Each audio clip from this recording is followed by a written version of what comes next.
Assalamualaikum warahmatullahi wabarakatuh. Sahabat suara hati. Manusia sulit bahagia bukan karena kebahagiaan itu langka, tetapi karena ia mencarinya di tempat yang keliru, yakni di luar dirinya. Pada sesuatu yang sejak awal telah ditetapkan oleh Allah sebagai fana dan tidak menetap.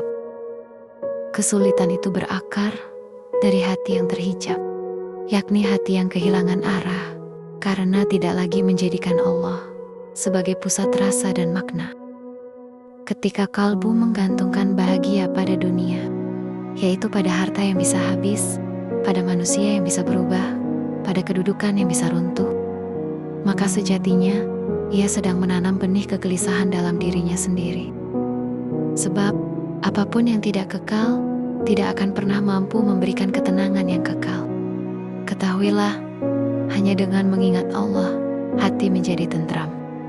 Ayat ini bukan sekadar anjuran lisan, tetapi penegasan hakikat bahwa ketenangan adalah buah dari keterhubungan, bukan kepemilikan. Namun, manusia sering terjebak dalam ilusi aku, yaitu aku yang ingin diakui, aku yang ingin dihargai, aku yang ingin segala sesuatu berjalan sesuai kehendaknya. Padahal dalam makrifat, keakuan itulah hijab terbesar. Selama aku masih mendominasi, maka setiap takdir yang tidak sesuai harapan akan terasa sebagai luka. Setiap kekurangan terasa sebagai penderitaan, dan setiap kehilangan terasa sebagai kehancuran. Maka tidak heran jika hidup terasa sempit, sebagaimana firman-Nya, dan barang siapa berpaling dari peringatanku, maka sungguh baginya kehidupan yang sempit. Karena sempitnya hidup bukan diukur dari sedikitnya harta, tetapi dari sempitnya hati dalam menerima kehendak Allah. Kebahagiaan bukanlah sesuatu yang ditambahkan ke dalam hidup, melainkan sesuatu yang tersingkap ketika penghalang-penghalangnya disingkirkan. Ia bukan hasil dari mengumpulkan dunia, tetapi dari melepaskan keterikatan terhadapnya. Kebahagiaan sejati adalah keadaan ketika hati tidak lagi menuntut selain apa yang Allah kehendaki. Ketika jiwa tidak lagi berperang dengan takdir, dan ketika seorang hamba mampu melihat kasih sayang Allah bahkan di balik ujian yang paling pahit. Rasulullah telah bersabda, "Sungguh menakjubkan urusan seorang mukmin, semua urusannya baik baginya." Kalimat ini bukan sekadar penghibur, melainkan peta jalan bagi hati yang ingin merdeka. Sebab bagi yang mengenal Allah, nikmat akan melahirkan syukur dan ujian melahirkan sabar, dan keduanya sama-sama jalan menuju kedekatan. Akan tetapi, kebanyakan manusia terhenti pada permukaan. Ia hanya melihat bentuk lahir dari peristiwa, bukan makna batin di baliknya. Ia melihat kehilangan sebagai kerugian, padahal bisa jadi itu adalah cara Allah membersihkan hatinya dari ketergantungan. Ia melihat kegagalan sebagai kehancuran, padahal mungkin itu adalah penjagaan agar ia tidak tersesat lebih jauh. Sebagaimana firman-Nya, boleh jadi kamu membenci sesuatu, padahal itu baik bagimu. Adapun jalan menuju bahagia dalam makrifat hikmah, bukanlah jalan yang rumit, tetapi jalan yang dalam. Ia dimulai dari kesadaran bahwa sumber segala rasa adalah Allah.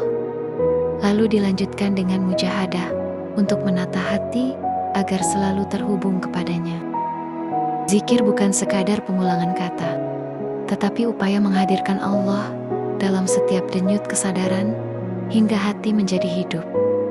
Tawakal bukan sekadar pasrah, tetapi keyakinan utuh bahwa apapun yang terjadi telah diatur dengan ilmu dan kasih sayang-Nya. Ridha bukan sekadar menerima, tetapi mencintai apa yang Allah pilihkan, bahkan ketika itu bertentangan dengan keinginan diri.